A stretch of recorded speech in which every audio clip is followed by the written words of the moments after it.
If you're happy and you know it, how do you know it? It's a question that I always ask.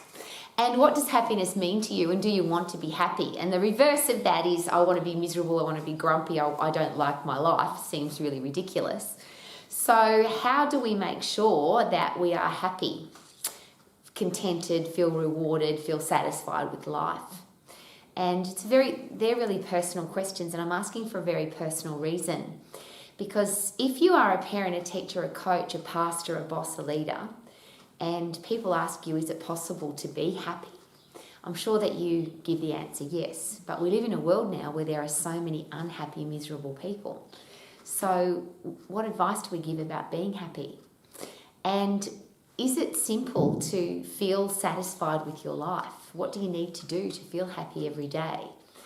And I think it's really simple and really easy. I just can't understand why people don't do it, which is why I'm asking you very personally, if it is simple and if it is easy, and if I can share the simple steps, which they're not my steps. I just observe people that are happy. I observe people that have a great life. I observe people that are successful. And as I always share, success for me is 4 things. You're healthy, fit and strong. So you've got a body that's full of energy and enthusiasm and excitement for life. You're fit, healthy and strong. You love being a human being because your body works well.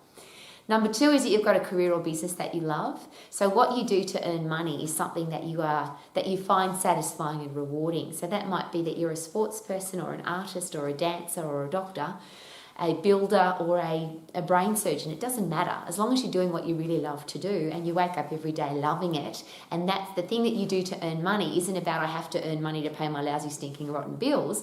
The thing that you do is the thing that you love to do. So you're healthy, fit and strong, you've got a career or business that you love. Because you're doing something that you love, you are financially free, or you're on track to being financially free, so that you know that you can retire, or in a period soon in the future, you will be able to afford to buy all the things that you want to buy, or you can do with your life what you want to do because you're financially free. And another great definition of financial freedom is that you don't have to work. Wouldn't it be nice to choose whether you go to work or not have to go because you've got to pay the bills? And I think that's a really special way to live.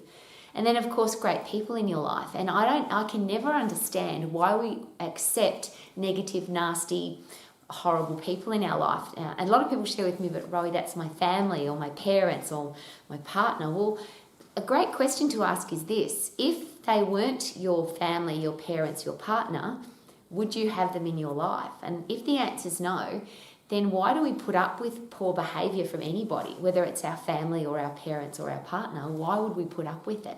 I think it's a really important and interesting and perhaps satisfying question if you can say, well, I'm not going to put up with that. Even if it is my family, why should I accept disrespectful people in my life, people who treat me badly, people who aren't respectful of me and my feelings? The reverse of that, am I the kind of person that deserves respect? And that's where, when I talk about the 4 things that I think make life successful, it's not just about your relationships with other people, it's about the relationship that you have with yourself. Would you be your best friend? Would you want to invest time with you? Do you like who you are? So those 4 things, if you are healthy, fit and strong, full of energy, you've got a career or business that you love, you're financially free and you've got great people in your life, is it possible that you can be happy? Now, how easy is it to make those things happen? And this is where it becomes very personal. Because I don't understand why people make the choice of the opposite. Why do people choose, and do they actually choose, to be unhealthy? Even if it's by subconscious choice, do people choose to be unhealthy, unfit and weak? Do people choose to have a lousy, stinking, rotten job, or have a yucky job and they just keep staying there? For what reason? Do people choose to be broke? Is it possible that everybody can have financial freedom, financial security? And can everybody have great people in their life? And I believe that the answer is yes, and I'm going to ask you to consider carefully. If you've got any of those things missing in your life, my question is always why? Why would you put up with being unfit, weak and unhealthy? Why would you put up with a lousy, stinking, rotten job with a boss that you don't like, working with people that you don't like, selling a product or service that you're not proud of? Why would you do that? Why would you put up with being financially broke, insecure, not having enough money to do the things that you want to do? Why would you do that? And why would you have horrible people in your life? Now, I'm asking very personally, because if you are a parent, a teacher, a coach, a boss, a leader, there are people who will ask you, is it possible to have a great life? And how can you can say yes, but wouldn't it be nice if we were living the example? And I always use this example. When I was 13 years of age, I set those 4 goals. That's why I'm so passionate about them. At 13 years of age, I decided my personal Rowie life would be a healthy, fit, strong human being who has a career that I love, which is being an exercise professional and helping people to be healthy, fit and strong. I was going to be really good at it because I thought that would be disrespectful to myself if I wasn't the best that I could be, disrespectful to the people who told me that I couldn't do it. So if you've got family, friends, people who say you can't have a successful business or you can't be good at something or it's not going to work for you, wouldn't it be disrespectful, I think, to prove them right? If I'm going to choose a career path that everybody says isn't going to work, I believe I have to be respectful enough to be the best at it, not average at it. So when my father said to me, being an exercise person isn't a real job, I just felt that it would be disrespectful to be ordinary. I had to become the best at what I do, which is why I'm learning and growing every single day. And if people are looking into your life and they see negative, nasty, miserable people and you're accepting that behaviour, if kids are looking into your life, wouldn't that be sad? So I decided that was going to be my life. I was going to be healthy, fit and strong, have a career that I love, I'd be financially free and only accept great people in my life, which has been my study since I was 13 years of age. But as I share, I couldn't find people like that. I went looking, I wanted to research people who were 50 plus years of age who had all of those things going for them. Now, there were some people that were wealthy, but they were unfit, fat, broke. They were wealthy, but they were physically broke, or they were emotionally broke, or their family was broken, even though they were wealthy. There was lots of people in the exercise profession who were in great shape and had ripped abdominals and tight butt cheeks, but they had no money or they had poor relationships. And there's some families that are great. They have great family love and care and warmth and gorgeousness, but they don't have any money or they're all unhealthy. And I just wanted a combination of everything. So that's been my study. So the really interesting thing about my study is it's just taken me to one spot. It's easy. Being fit and healthy is really easy. To get fit, you've got to get puffed. It's not about going for a walk. It's not about doing some light activity. Your body only responds to overload, it responds to pressure, it'll only change when you force it to. So if you want to get fit, you've got to get puffed. If you want to be strong, you've got to lift heavy. You've got to overload your muscles. So if you get puffed and you lift heavy and you give your body long enough to recover, you will get fit and you'll get strong. And if you're fit and strong, is it less likely that you'll be unhealthy? Of course. A fit, strong body. And the experts are now suggesting that doesn't matter what disease. In fact, I just listened to a doctor talk about the 26 diseases that are prevented and cured by being fit and strong. So even if you want to prevent getting sick, obviously be fit and strong because your body's got a strong immune system when you're fit and strong, so you can fight diseases, germs, bugs and viruses. If you get a germ, bug or virus, if you're fit and strong, your body will deal with it better. And if you're fit and strong, you'll get rid of whatever it is that attacked you quickly and it's less likely to come back. That's how awesome it is to be fit and strong. And all you've got to do is get puffed and lift heavy. But people don't do it. The world is fatter and sicker and weaker and more diseased and more depressed than it's ever been. Now, I can't change what the world does, but I'm asking you personally, if it's as simple as getting puffed and lifting heavy, why do so many people choose to be weak and unfit? I don't understand and I don't have an answer to that question because I stand here as an old lady who's fitter and stronger than I've ever been with a stack of energy and I can do everything that I want to do. And I do some really tough physical stuff and I can. I just love being able to. I wish everybody else could and that's what I'm here for every day for Romax. To prove my point. I couldn't find fit, strong, healthy people who are over 50, who are healthy, fit and strong, had a career or business that they loved, they were financially free and they had great people in their life. I couldn't find anybody. So I decided that I was going to live my life that way and I do. And the beautiful thing is it's easy. It's actually easy, it's simple, it doesn't take a lot of time. Getting puffed takes 10 seconds. Lifting heavy, I do maximum 3 exercises. It takes about 3 minutes and I do that once a week and I'm fitter and stronger than I've ever been. A career or business that you love, why would you have a lousy, stinking, rotten job? We live in a world now where it's really simple to do what you love. Yes, you might have to do some education, get a qualification, do some training, do some practice, whatever it is. But let's pick something, and I always use sport because I don't play basketball, or I don't play hockey, or I don't box, or I'm not a UFC fighter, or I don't do archery. But if I decided that that's what I wanted to do, and I did 10,000 hours of practice and training, I'd get good at it. That's not me talking out of my bum. That's just what the experts, all the behavioural scientists share the same thing.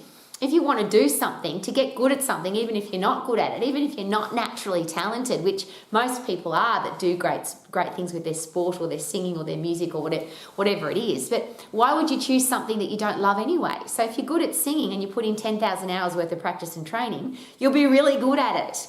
Even if you're not good at basketball, but you put in 10,000 hours of practice and training, you'll get good at it. You can do whatever you want to do. So the time's going to pass you by anyway. Whether you're in a lousy, stinking, rotten job, or whether you're training, educating, practicing, shooting hoops, kicking balls, jumping high, whatever it is that you need to practice and train to do what you love to do, it's not that complicated. 10,000 hours and you'll be good at it. But people don't do it. So many people share with me every day that they hate their job, they hate their business, they hate the thing that they do to make money, but they're not prepared to put in. The time's going to pass by anyway. Why not in the 10,000 hours that's going to pass you by, whether you're watching Netflix or eating food or watching television or playing computer games, you could be practicing and training and learning and educating to do the thing that you want to do. And then you can live the rest of your life not only doing what you love every day, but being financially free.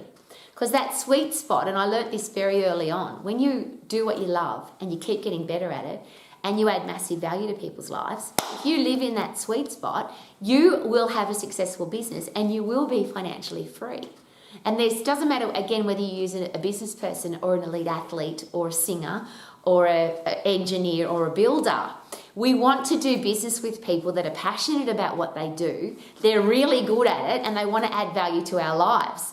I love sports people. I go and pay to watch sports people, pay to listen to people sing, pay to experience people who are really good at what they do because they add value to my life. We buy their books, we watch their podcasts, we go to their movies because they're passionate, they're really good at it, and they're adding massive value to our lives. And that's all you've got to do. If you're not living the life that you love, you've just got to find your sweet spot. What are you the most passionate about? Train and educate to get better at it every single day and keep getting better, which is easy when you're doing what you love, of course. And then the finances fix themselves because people want to invest money in people that are good at what they do and they're passionate about what they do. So that part's easy. Being healthy, fit and strong is easy. Having a career or business that's successful and profitable is easy. That means financial freedom is easy. And then this thing about people, we've got no control over nasty, negative people, but we get to decide whether or not we're going to put up with it. And here's my simple question. Why would you put up with it? For your own self-respect. If somebody's nasty to you or gossiping about you or criticising you or pulling you down or just doesn't treat you right, why would you have them in your life? Isn't it better to be by yourself? If you're a really great person and you like who you are and you're respectful and kind and loving and you've got integrity and loyalty and you're a great person and the people in your life don't like that person, aren't you better off being on your own? Because being on your own, you can look in your own mirror and say, I really like who I am. I'm a respectful, kind, gorgeous person. I like me. If other people don't like me, that's their challenge, not mine. But here's my next question. If you're a delightful person, if you have respect and integrity and kindness and you're loyal and you're honest, is it possible that the people that are in your life now, if you don't like who they are, is it possible that you will attract great people into your life because you are the person who is attractive? And I learned that the hard way. I wondered why I had some terrible relationships and I had terrible people in my life and people that didn't believe in me and all that stuff. And I just had to become the person that I wanted to be, become the person that I was proud of. If those people didn't like me, I didn't care. But it's interesting that when you become the person that you want to be and you're proud of who you are and you respect yourself, it's amazing how you attract the same kind of people. And now my inner circle, the people that I invest time with, they're the same. They're people who are happy, they're healthy, fit and strong, they've got a career or business that they love, they're financially free. And I think they like having me in their life because we're the same kind of people. We don't gossip, we don't criticise, we don't talk rubbish, we talk about goals and changing the world and making the world a better place. And my 4 favourite things: how to be healthy, fit and strong, how to have a career or business that you love, how to be financially free, and how to have great people in your life. I'm not into small talk. How about you? I don't like to talk about the weather, except I love to talk about the weather when it makes me stronger and tougher, and I can use the weather as an example of getting stronger and tougher. So I'm coming at you from a very personal place. I don't understand why there are so many people who are weak and unfit and unhealthy. I cannot fathom why you'd stay in a horrible, miserable, rotten job, why you would stay there. You don't have to. I cannot understand why there are so many people with no money. Making money is really simple. Be really good at what you do, keep getting better at it, add massive value to people's lives. And I might add in there, if you're working for someone else, arrive on time, dress professionally, go the extra mile, do more than is expected of you, and you will get paid more money. And if you don't, then it doesn't matter. You don't have to work for those people because you're a great person. You can go and find a career path with somebody else, or you can open your own business because you're an extra mile person. That's a simple process. And attracting great people into your life, I don't think that's too complicated either. But is it possible that you have to be a great person? So get puffed, lift heavy, do what your passion drives you to do. That will then drive your financial freedom, and you will then attract different people into your life. Is that possible? So from my heart to yours, rather than living a lousy, stinking, horrible life that you don't like, if you've got children, if you've got future adults looking into your life, will they see somebody that's living those 4 things? And that was a thing for me. I made a promise to myself at 13. I couldn't find anybody that was healthy, fit and strong and had a career or business that they love and they were financially free and they had great people in their life. I couldn't find anybody that had all of those going for them. So I decided that it had to be me. I was going to live my life like that, so that when I was 50 plus, and now I'm much older than that, I wanted every person that looked into my life, especially if it was a 13-year-old little girl looking to see if it was possible, I wanted that 13-year-old little girl to be able to look into my life as a 50-plus old lady and say, wow, look at Rowie. She is healthy, fit and strong. She does have a career or business that she loves. She is financially free and she doesn't accept disrespectful people in her life. That's what I would love for everybody. That's what I'd love for you. That's what Romax is all about. So thank you for coming to Romax. My name's Rowie, and for every single day of your life, may you live your life to the max because you are healthy, fit and strong, because you're doing what you're passionate about. That passion is driving your purpose, and your purpose gives you financial freedom and attracts great people into your life. But even if it doesn't, you like who you are, so you are the person that you love being friends with. Wouldn't it be nice to sing like I do every single day? I feel good, na na na na na na na. I knew that I would now, 'cause I love my life. Woohoo!